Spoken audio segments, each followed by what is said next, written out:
Outra questão que, assim, é super difundida e às vezes as pessoas têm muita dificuldade na diferenciação e Uhum, entendo até uma certa dificuldade, é na confusão do diagnóstico de TAB uhum, e de transtorno de personalidade borderline. uhum, Então, assim, sim. primeiro, quais são as diferenças disso, mas e também por que que tu acha que gera toda essa confusão? Porque o que fica claro pra mim, e Uhum, eu não sei se tu vai concordar, é que uma certa é um certo não conhecimento dos critérios diagnósticos sim. dos transtornos, porque daí a bipolaridade entra naquela visão quase coloquial do que as pessoas conhecem por bipolaridade, e o transtorno de personalidade borderline é visto apenas como o transtorno da autolesão. Uhum, tá. Eu, como sou um cara mais velho, né? Assim, eu brinco, eu tenho DSM-5 revisado, enfim, mas eu sou um cara DSM-4, né? Eu adorava o DSM-4, que era, Eu tinha o enfim, 4TR. diagnósticos de eixos, né? Então a gente pensava nos eixos, eixo 1, eixo 2, eixo 3, enfim. Eu achava que era um pouco mais simples a coisa. Ou foi o jeito que eu aprendi, né? Então é o que a gente termina vendo. A gente fica mais É, apegado à história. apegado, exatamente, tem dificuldade de abrir mão e olhar para aqueles 5 e dizer para ele, nossa, realmente, né? Que legal, né? Enfim. A tua cor ficou mais legal do que os É, 15. não, exatamente, né? Mas enfim, tudo bem, né? Isso é outra história. Mas o que acontece é o seguinte: quando a gente olha para o paciente com um transtorno bipolar e a gente tem que fazer um diagnóstico diferencial com o paciente com um transtorno de personalidade borderline, a confusão está principalmente em função da intensidade da impulsividade, do sofrimento, do risco de suicídio e do paciente com exposição moral. Esses, quando a gente olha isoladamente, são os principais fatores confundidores. Então, quando a gente olha só para este recorte diagnóstico, fica muito difícil fazer essa diferenciação, porque os dois pacientes têm impulsividade, os dois pacientes têm risco de suicídio, os dois pacientes têm desregulação emocional, os dois pacientes são impulsivos. Então, quando a gente olha para isso, eu digo, tá, mas e aí? Como é que a gente diferencia?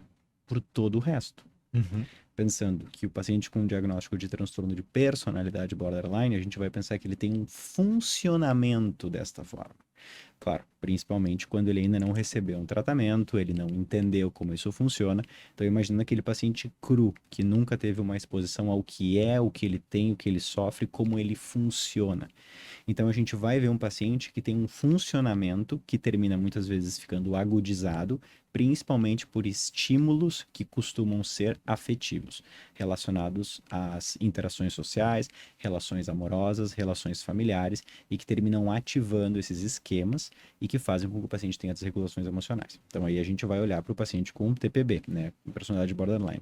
O paciente com transtorno bipolar, essas oscilações, elas não são tão abruptas no sentido de tempo, ups and downs, como num paciente com desregulação emocional. E, principalmente, elas não respondem a curas esquemáticas. A gente não adianta o paciente com transtorno bipolar que está em um episódio maníaco, que está, por exemplo, com uma apresentação de irritabilidade, eu chegar para ele e dizer, não, eu tô aqui contigo, tá tudo bem. É uma questão muito química. Exato. Então ele vai atropelar. É muito diferente, né? E ele vai realmente ficar atropelando por um bom tempo. Então, este paciente a gente percebe, e ele, quando sai da crise, ele tem uma clareza muito maior de que, nossa, eu não estava sendo eu mesmo naquele Uhum. momento.